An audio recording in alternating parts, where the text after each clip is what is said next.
Hi வணக்கம், welcome to விரோட sinners boutique. இப்போ வந்து ஒரு 2 ஆரி ஒர்க் ப்ளவுஸ் பார்ப்போம். ஃபர்ஸ்ட் வந்து பிங்க் கலர் ப்ளவுஸு. இது பார்த்தீங்கன்னா போட் நெக் கேட்டிருந்தாங்க. போட் நெக்கு கீ ஹோல் வேணும்னு கேட்டிருந்தாங்க.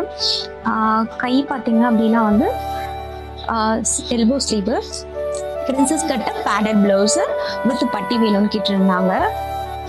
இது எப்படி இருக்கு பாருங்க.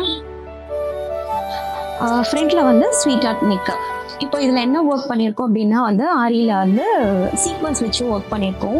சீக்வன்ஸு, பீடு, அப்புறமா வந்து த்ரெட் ஒர்க் இது கொடுத்து ஒர்க் பண்ணியிருக்கோம். அங்கங்கே குட்டி குட்டி பிட்டாக வச்சுருக்கோம். இப்போ இதை வந்து ஹைலைட் பண்ணுறதுக்காக ஒயிட் கலர் பேர்ல் பீட் கொடுத்ததால இன்னும் நல்லா பிரைட்டாக தெரியுது. இதனோட சாரீ பார்த்தீங்க அப்படின்னா சேம் கலர். இதுதான் இதோட சாரீ. ப்ளூ கலர் ப்ளவுஸ் எப்படி பார்த்தீங்கன்னா கிளிப் ஸ்டோன் வச்சு ஒர்க் பண்ணியிருக்கோம். கிளிப் ஸ்டோன் வச்சு ஒர்க் பண்ணிவிட்டு பேக்கில் வந்து டீப் நெக் தான். இதில் பார்த்தீங்க அப்படின்னா வந்து ஸ்கொயர் நெக் கொடுத்துருக்கோம். ஃப்ரண்ட்லேயும் வந்து ஸ்வீட்டர் நெக் கொடுத்துட்டு இதுவும் சேம் கஸ்டமர் தான். ஸோ அவங்களுக்கு பிரின்சஸ் கட்டு வித் பேடடு, கீழே வந்து பட்டி வச்சுருக்கோம். பபிள் லேயர் ஆரி ஒர்க் பண்ணிவிட்டு அங்கங்கே புட்டா டிசைன் வச்சு ஃபினிஷ் பண்ணியிருக்கோம். நாட் கேட்டிருந்தாங்க, நாட்டை கொடுத்தாச்சு. ஸோ உங்களுக்கும் இந்த மாதிரி ஆரி ஒர்க் பண்ணணும் அப்படின்னா வந்து கான்டாக்ட் நம்பருக்கு வாட்ஸ்அப் பண்ணுங்கள். தேங்க்யூ.